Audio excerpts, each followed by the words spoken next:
Bienvenidos y bienvenidas una vez más a su podcast Justicia en Alta Voz, el espacio donde la justicia y el derecho hablan fuerte y claro. Les saluda Ana Yancy Acevedo González, soy abogada, locutora y defensora de derechos humanos. En el día de hoy vamos a darle foco a una figura que tradicionalmente ha sido obviada y relegada del proceso penal panameño, la víctima del delito.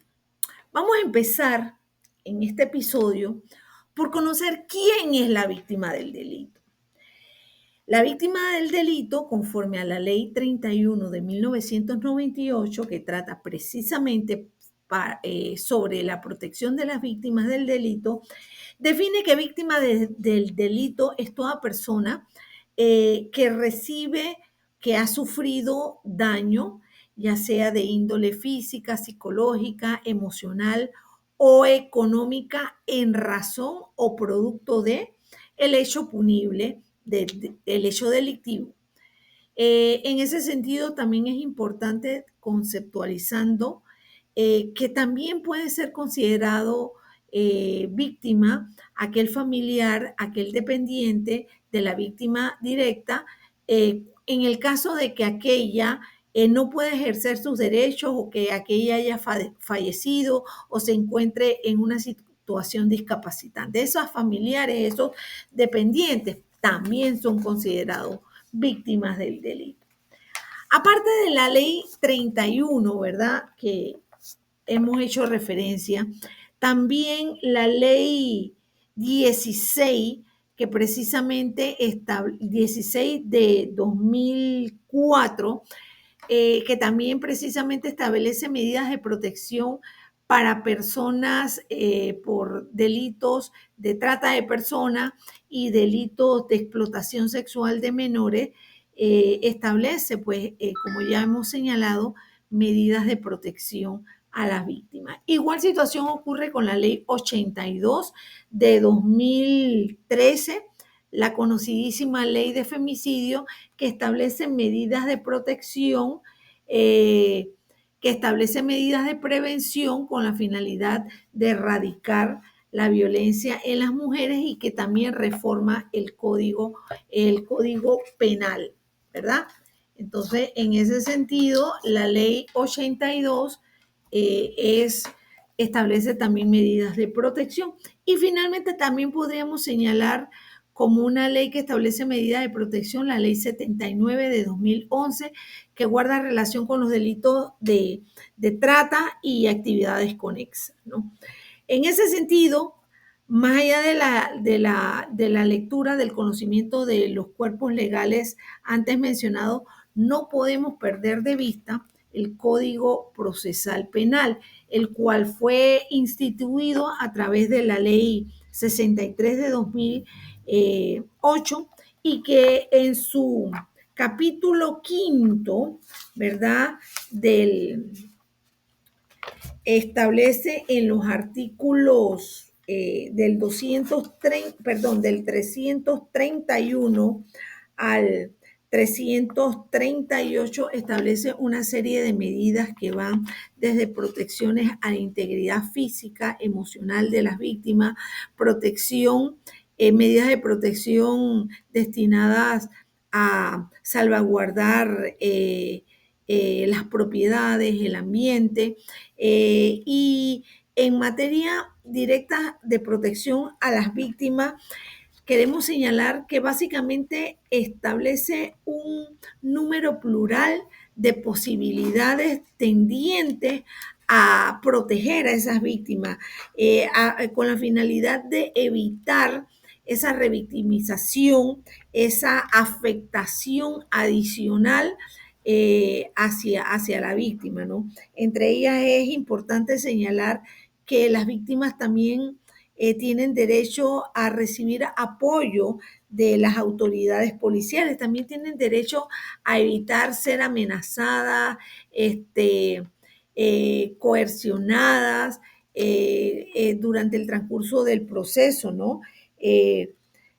También tienen derecho, entre otras medidas de protección, inclusive a que sean desalojados los agresores de las viviendas familiares. Es importante releerse todas las posibilidades y las medidas de protección que aquí en este espacio, por falta de tiempo, no vamos a poder señalar, pero sí hacemos la referencia, hay que irse al artículo 331 al 338, que son precisamente los que de manera específica establecen a través de las normas sustantivas, de las normas adjetivas procedimentales del Código Procesal, las medidas de protección a las víctimas. Ahora, estas no son las únicas, ¿no? Pero sí es la que establece el abanico mayor de posibilidades, ¿no? Es importante señalar que estas medidas de protección aplican para todos los procesos penales. Hemos hecho un señalamiento de leyes patrias en esta materia de protección. Sin embargo, es importante señalar que estas leyes panameñas tienen su génesis en iniciativas internacionales, iniciativas internacionales al más alto nivel. Y cuando hablamos del más alto nivel, podemos señalar la Organización de Naciones Unidas, la cual emitió la declaración, ¿verdad? Sobre los principios de protección de justicia para las víctimas. Principios de protección que a través de dos instrumentos interesantes, las 100 reglas de Brasilia y las guías de Santiago, constituyen instrumentos, constituyen herramientas claves de uso cotidiano aprobadas por los ministerios públicos de Iberoamérica y que constituyen elementos adicionales a los que ya hemos señalado y que constituyen aspectos prácticos puntuales, ¿verdad? De protección. Por ejemplo, en el caso de las reglas de Brasilia, las 100 reglas de Brasilia, es importante señalar que se crea un apoyo adicional considerando la situación de vulnerabilidad, de discapacidad, de género de las víctimas, ¿no? Y en el caso de las guías de Santiago establece un número plural de medidas de protección hacia las víctimas, hacia los testigos y en general a los intervinientes dentro del proceso penal, ¿no? En ese sentido, las guías de Santiago reconocen unos aspectos puntuales que me gustan señalarlo, que son recogidos también en nuestro Código de Procedimiento Penal, pero que tienen su génesis en las guías de Santiago, y es el derecho, entre otras, a lo que se constituye como derechos fundamentales, el derecho a una verdad, el derecho a la reparación, el derecho a la aportación de prueba, al conocimiento de la totalidad de los trámites del proceso, el derecho a recibir asistencia integral, ya sea de tipo legal, de tipo médico, de tipo psicológico. Pero sobre todo, el establecimiento claro de que las víctimas tienen derecho a un trato digno, a no ser discriminada y a la protección especial que el Estado debe brindar a las víctimas en general, en principio, pero más aún aquellas que se encuentran en una situación específica de vulnerabilidad, casos de violencia de género, el caso de la niñez, el caso de las personas con discapacidad, ¿no? Ahora, más allá de la letra, más allá de todo el contenido literal que establecen las leyes, los instrumentos legales, ¿con qué organismos de protección contamos aquí en Panamá para hacer efectiva esa protección de las víctimas? Y en ese sentido es importante señalar, por ejemplo, una institución que forma parte del Ministerio Público, la Secretaría de Protección a las Víctimas, Testigos y demás intervinientes del proceso. Es lo que se conoce como la CEPROVIT. Que existe y que está reglamentada, establece normatividad específica en esta materia.